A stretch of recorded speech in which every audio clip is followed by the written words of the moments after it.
ایک مرتبہ رسول اللہ صلی اللہ علیہ وآلہ وسلم ایک انصاری شخص کے پاس سے گزرے، اس حال میں کہ وہ اپنے ایک بھائی سے کہہ رہے تھے کہ تم اتنی شرم کیوں کرتے ہو؟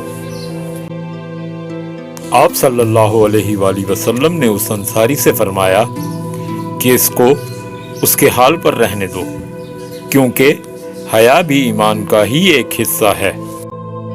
رسول اللہ صلی اللہ علیہ وآلہ وسلم لوگوں کو کسی کام کا حکم دیتے تو وہ ایسا ہی کام ہوتا جس کے کرنے کی لوگوں میں طاقت ہوتی۔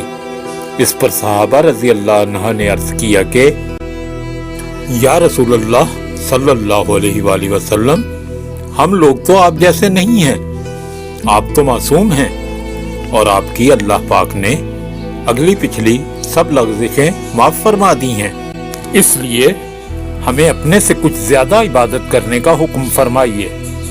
یہ سن کر آپ صلی اللہ علیہ وآلہ وسلم ناراض ہوئے، حتیٰ کہ خفگی آپ صلی اللہ علیہ وآلہ وسلم کے چہرے مبارک سے ظاہر ہونے لگی۔ پھر فرمایا، بے شک میں تم سب سے زیادہ اللہ سے ڈرتا ہوں اور تم سب سے زیادہ اسے جانتا ہوں، بس تم مجھ سے بڑھ کر عبادت نہیں کر سکتے۔